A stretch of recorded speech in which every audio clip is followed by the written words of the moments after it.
এটা তোমার না? না, আমার না। সত্যি তোমার না? না, না, না। তাহলে হাসছো কেন? আরে পাগলি হয়ে গেছে নাকি? আমার তো রাগ হচ্ছে। ভালো করে দেখো। হেসে ফেলেছে। আরে এইভাবে বললে তো যে কেউ হেসে ফেলবে। আচ্ছা, তাহলে দিব্যি খাও, প্রেমের চিঠি তোমার না? আরে কিসের চিঠি? আমাকে একটু পড়ে শোনাও। এই বাড়িতে আমাকে তো কেউ কিচ্ছু বলে না। একটু দাঁড়াও মা, আগে তোমার ছেলে দিব্যি খাবে তারপর। আমি আজ অবধি কি কোনো দিব্যি খেয়েছি যে আজকের খাবো? যদি একটুও লজ্জা থাকে তাহলে ছেলের মাথায় হাত রেখে বলো। নিয়ে এসো পাল্টাকে, এখনই বলছি। কবেকার কি কাগজ কোথা থেকে এনে ঝামেলা পাকাচ্ছে। যদি তুমি মিথ্যে বলো তোমার ছেলে কিন্তু দর্পে দর্পে মরবে। আমাকে কেন মারার জন্য উঠে পড়ে লেগেছো? ওই বুড়ির মাথায় গিয়ে হাত দিয়ে বলো না। কি লিখেছে পড়ো তো শুনি, ওই ডাইনিটার লেখা। মা, আমি একবার পড়েছি, আর পড়তে পারবো না। ছি, থু থু থু, ব্যাক থু। হেগে দাও, যেন ওর ওপর গু লেগে আছে, পড়তে পারা যাচ্ছে না। দাও আমি পড়ছি। আমার প্রিয় মদনু। মদনুটা আবার কে? তোমার ছেলে মা, তোমার ছেলে। আচ্ছা, যার যার নাম মদনু তাহলে সবাই প্রেমিক? এই প্রেমপত্রটা তো তোমার ফাইল থেকে পাওয়া গেছে, অন্য মদন তো আর দিয়ে যায়নি।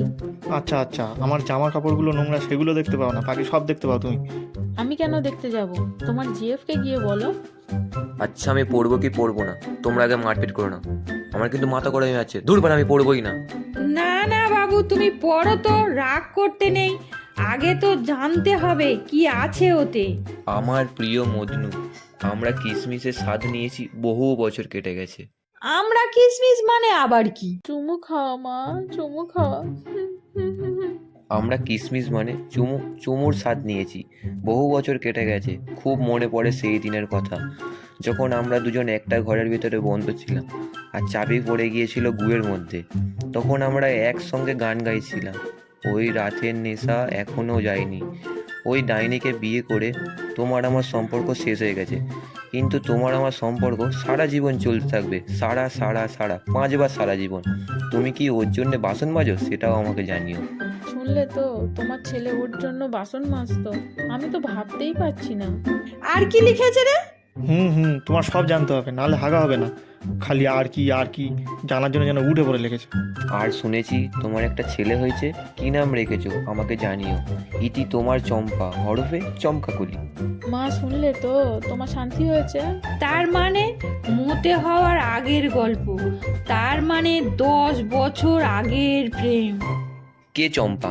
তোর আর একটা মা, তোর বাবা কিছুদিন পরে আনবে, দেখতে পাবি।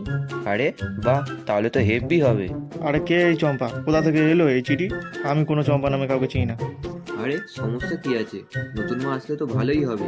এমনিতেও আমার মা খুব মোটা, আমার একটা পাতলা মা চাই।